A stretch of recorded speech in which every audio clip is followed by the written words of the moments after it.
think that I think the sneaker companies have turned it into art. You know, with the designers, with fabrics, with how they set up the campaigns, and you know, it's almost like a music video sometimes. It's almost like you know, promoting a fight sometimes. It's almost like giving positive energy to the world. You know, with all these different creative ways of campaigns and things like that. And sneakers, you know, you can't live without sneakers. Point blank, period. You know, especially being in a certain demographics. You know, sneakers is like, it's your whole outfit. You can have ripped up jeans, no shirt on, but you have a cool pair of sneakers on, like you're like the coolest kid on the block.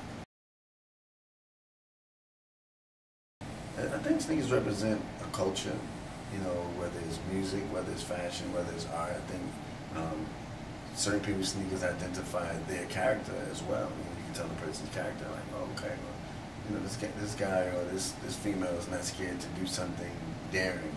This person is not scared to take the risk, or this person is playing it safe, or, you know, this person is neat, this person is sloppy. You can tell all that by a person's sneakers, I believe.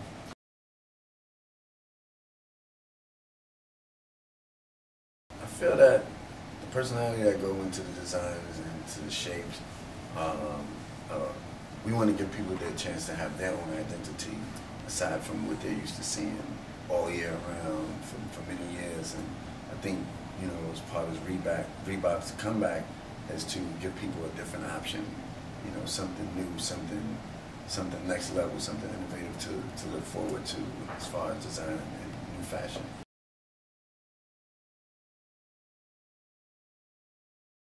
The one thing I do in my music that I like to apply into the sneaker world is element of surprise.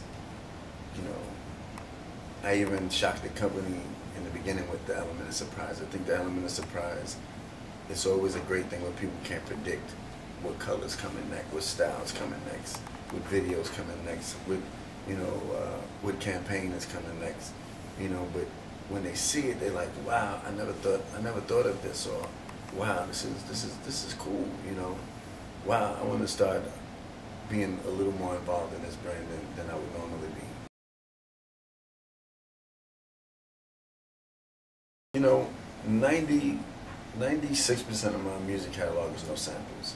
You know, that's how I got my name in the industry, and I plan on doing that in the fashion and the sneaker world as well, because I think that it carves out a special place for me that can be copied or duplicated.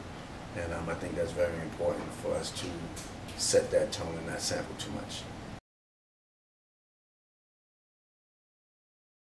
Musically speaking, I have a music project called Hope Living, which features everybody from Kanye West to Bono to Lenny Kravitz, Jay-Z, Alicia Keys, Mary J. Blige, John Legend, Lil Wayne. Super fun.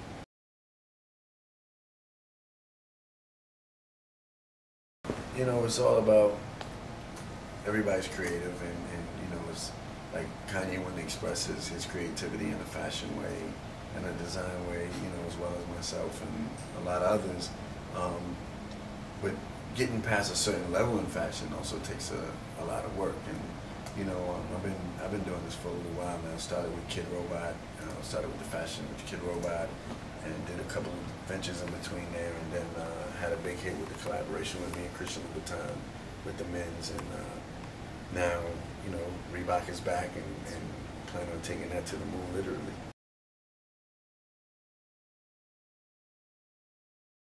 I think it just went for a restart. You know, sometimes you got to park the car in the garage and change the parts and tune the engine up to come back out to hit the streets again.